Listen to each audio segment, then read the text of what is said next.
नमस्कार, मैं हूं आपके साथ पूर्णिमा मिश्रा। हमारे खास प्रोग्राम क्या कहते हैं नरेंद्र मोदी में आज आपको सुनवाएंगे पीएम मोदी का वो ऐतिहासिक भाषण जो उन्होंने 30 सितंबर 2022 को अहमदाबाद में दिया। अपने भाषण में पीएम ने कहा कि एक समय वो भी था जब इंफ्रास्ट्रक्चर को लेकर घोषणाएं सिर्फ चुनावी नफे नुकसान को ध्यान में रखकर होती थी। टैक्स पेयर की कमाई का उपयोग राजनीतिक स्वार्थों के लिए होता था। लेकिन डबल इंजन की सरकार ने इस सोच को बदला और अब भारत दुनिया में अपनी जगह बना रहा है। भाई और बहनों, 21वीं सदी के भारत को देश के शहरों से नई गति मिलने वाली है। हमें बदलते हुए समय और बदलती हुई जरूरतों के साथ अपने शहरों को भी निरंतर आधुनिक बनाना जरूरी है। शहर में ट्रांसपोर्ट का सिस्टम आधुनिक हो, सीमलेस कनेक्टिविटी हो, यातायात का एक साधन दूसरे को सपोर्ट करे, ये किया जाना बहुत आवश्यक है। और जो गुजरात में मोदी की पर बारीकी नजर रखने वाले लोग हैं, वो वैसे एक अच्छी जमात है और एक तेज जमात भी है। उनको ध्यान होगा, जब मैं यहां मुख्यमंत्री था, मुझे साल तो याद नहीं है, बहुत वर्षों पहले हमने अहमदाबाद में मल्टी मॉडल ट्रांसपोर्टेशन को लेकर के ग्लोबल समिट किया था। यानी उस समय भी मेरे दिमाग में चलता था, लेकिन कुछ विषय भारत सरकार के होने के कारण मैं तब नहीं कर पाया। अब आपने मुझे वहां भेजा तो मैंने अब ये कर दिया।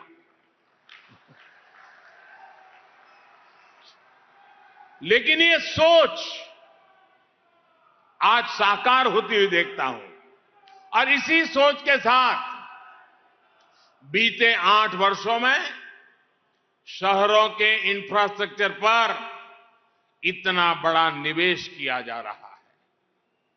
8 वर्षों में एक के बाद एक देश के 2 दर्जन से ज्यादा शहरों में मेट्रो या तो शुरू हो चुकी है या फिर तेजी से काम चल रहा है। देश के दर्जनों छोटे शहरों को एयर कनेक्टिविटी से जोड़ा गया है। हमारे जो रेलवे स्टेशन हुआ करते थे, उनकी क्या स्थिति थी, ये आप भली भांति जानते हैं। आज गांधीनगर रेलवे स्टेशन दुनिया के किसी भी एयरपोर्ट से कम नहीं है। और 2 दिन पहले भारत सरकार ने अहमदाबाद रेलवे स्टेशन को भी आधुनिक बनाने की स्वीकृति दे दी है। साथियों, देश के शहरों के विकास पर इतना अधिक फोकस, इतना बड़ा निवेश इसलिए किया जा रहा है क्योंकि ये शहर आने वाले 25 साल में विकसित भारत के निर्माण को सुनिश्चित करने वाले हैं। यही अहमदाबाद, सूरत, बड़ौदा, भोपाल, इंदौर, जयपुर, यही सब हिंदुस्तान के 25 साल के भाग्य को गढ़ने वाले हैं। ये निवेश सिर्फ कनेक्टिविटी तक सीमित नहीं है, बल्कि दर्जनों शहरों में स्मार्ट सुविधाएं बन रही हैं, मूल सुविधाओं को सुधारा जा रहा है, मुख्य शहर के आसपास के इलाकों, सबर्ब्स को विकसित किया जा रहा है। ट्विन सिटी का विकास कैसे होता है, गांधीनगर, अहमदाबाद इसका उत्तम उदाहरण है। आने वाले समय में गुजरात में अनेक ट्विन सिटी के विकास का आधार तैयार हो रहा है। अब तक हम सिर्फ New York new Jersey twin city सुनते रहते थे। मेरा हिंदुस्तान पीछे नहीं रह सकता।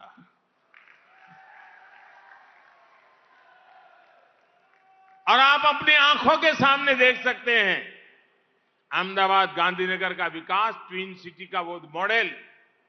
उसी प्रकार से हमारे नजदीक में आनंद, नडियाद, उधर भरूच, अंकलेश्वर, वलसाड़ और वापी, सूरत और नवसारी, वडोदरा, हालोल कालोल, मोरबी, वांकानेर और महसाना, कड़ी, ऐसे बहुत सारे ट्विन सिटी गुजरात की पहचान को और सशक्त करने वाले हैं।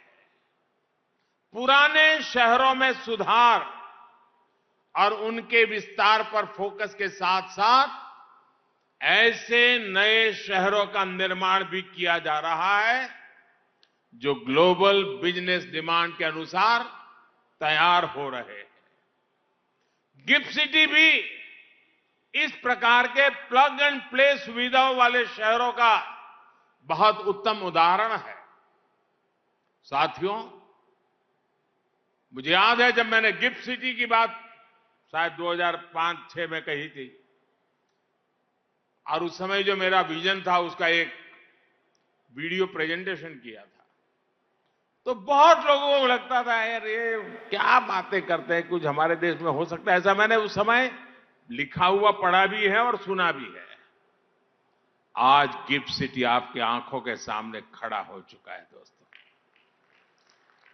साथियों, एक समय था जब अहमदाबाद में ट्रांसपोर्ट का मतलब क्या, આપણે ત્યાં અમદાવાદમાં ટ્રાન્સપોર્ટ એટલે લાલ બસ, લાલ દરવાજા, લાલ બસ અને હરીફરીને રિક્ષાવાળો। साथियों, जब मुझे गुजरात ने अपनी सेवा का अवसर दिया तो मेरा सौभाग्य रहा कि हम यहां बीआरटी कॉरिडोर पर काम कर पाए। ये भी देश में पहला था। मुझे तो बीआरटी बस की पहली यात्रा का साक्षी बनने का सौभाग्य भी मिला था। और मुझे याद है लोग विदेश से आते थे तो अपने परिवार को कहते थे कि इस बार जब गुजरात जाएंगे तो जरा बीआरटी में ट्रैवल करना है, बहुत पढ़ा है, बहुत सुना है। साथियों, तब भी कोशिश यही थी कि सामान्य नागरिक, सामान्य जन, उनकी सुविधा कैसे बढ़े, उनके लिए सीमलेस कनेक्टिविटी का लाभ कैसे मिले। और लोकतंत्र और शासन का यह काम होता है कि सामान्य नागरिक की आवश्यकताओं के अनुसार और देश को नई ऊंचाइयों पर ले जाने के संकल्प के साथ विकास की यात्रा को इन दो पटरी पर चलाना होता है। आज उसी सपने को भव्य रूप से हम सच होते देख रहे हैं। मैं इस अवसर पर हृदय से आप सभी लोगों को बहुत बहुत बधाई देता हूं। साथियों, आज अहमदाबाद मेट्रो के लगभग 32 किलोमीटर सेक्शन पर यात्रा शुरू हुई है।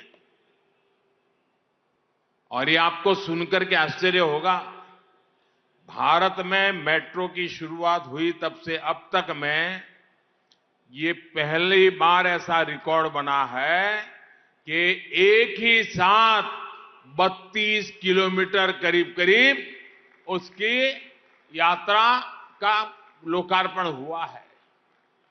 इसकी और एक विशेषता रही है, रेलवे लाइन के ऊपर से मेट्रो ट्रैक के निर्माण की मुश्किल चुनौतियों के बावजूद ये काम तेजी से पूरा हुआ है।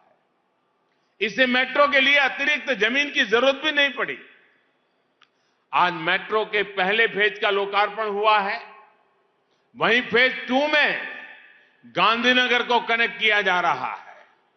भाइयों और बहनों, अहमदाबाद और मुंबई के बीच शुरू हुई वंदे भारत ट्रेन से देश के दो बड़े शहरों के बीच सफर को आरामदायक भी बनाएंगी और दूरी को भी कम करेगी।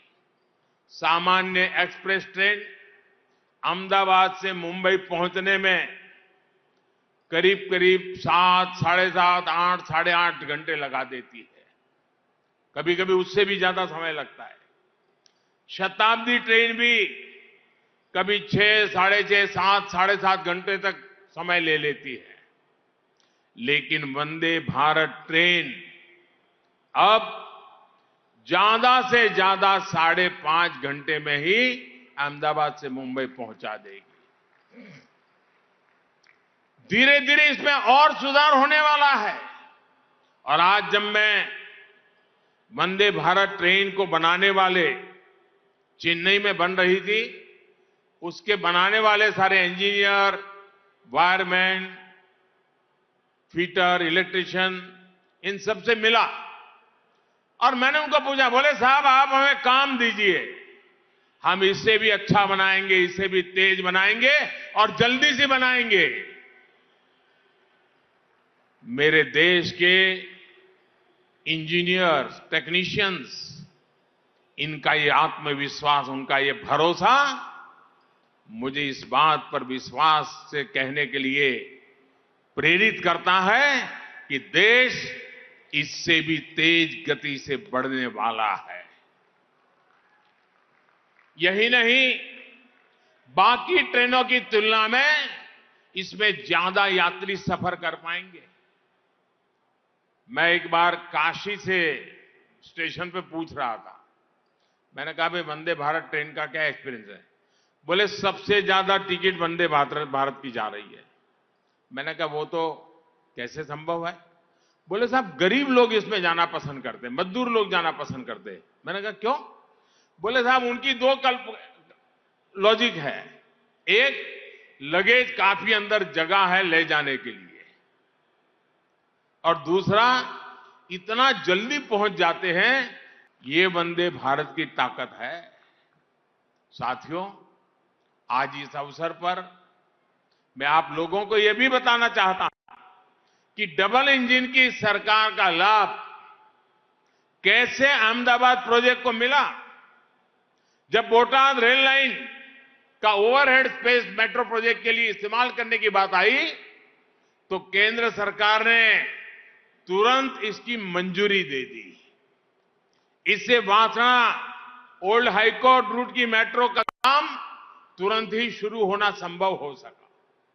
अहमदाबाद मेट्रो पर जब मेट्रो पर काम करना हमने शुरू किया, तो रूट ऐसा प्लान किया गया जिससे गरीब से गरीब को भी लाभ हो।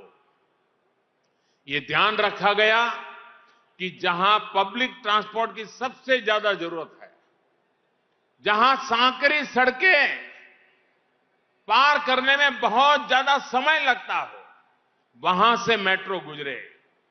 अहमदाबाद मल्टी मॉडल कनेक्टिविटी का हब बने, इसका पूरा ध्यान रखा गया। कालूपुर में आज मल्टी मॉडल हब बनाया जा रहा है। यहां बीआरटी स्टेशन के सामने ही और ग्राउंड फ्लोर में सिटी बसें खड़ी होगी। टैक्सी और प्राइवेट कार के लिए अपर फ्लोर में सुविधा रहेगी। सरसपुर एंट्री की तरफ नया मेट्रो स्टेशन है और हाई स्पीड रेल स्टेशनों को भी ड्रॉप और पिकअप पार्किंग जैसी सुविधाओं से जोड़ा जा रहा है। कालूपुर रोड ओवरब्रिज को सरसपुर रोड ओवरब्रिज से जोड़ने के लिए स्टेशन के सामने 13 लेन की रोड बनाई जाएगी। कालूपुर के अलावा साबरमती बुलेट ट्रेन स्टेशन को भी मल्टी मॉडल ट्रांसपोर्ट हब के रूप में विकसित किया जा रहा है। साथियों, हमारे मध्यम वर्गीय परिवार, मिडिल क्लास के साथियों को धुएं वाली बसों से मुक्ति मिले, इसके लिए इलेक्ट्रिक बसों के निर्माण और संचालन के लिए भारत सरकार ने फेम योजना बनाई है। फेम योजना शुरू की है ताकि पर्यावरण की भी रक्षा हो, लोगों को आवाज से भी मुक्ति मिले, धुएं से भी मुक्ति मिले और गति तेज मिले।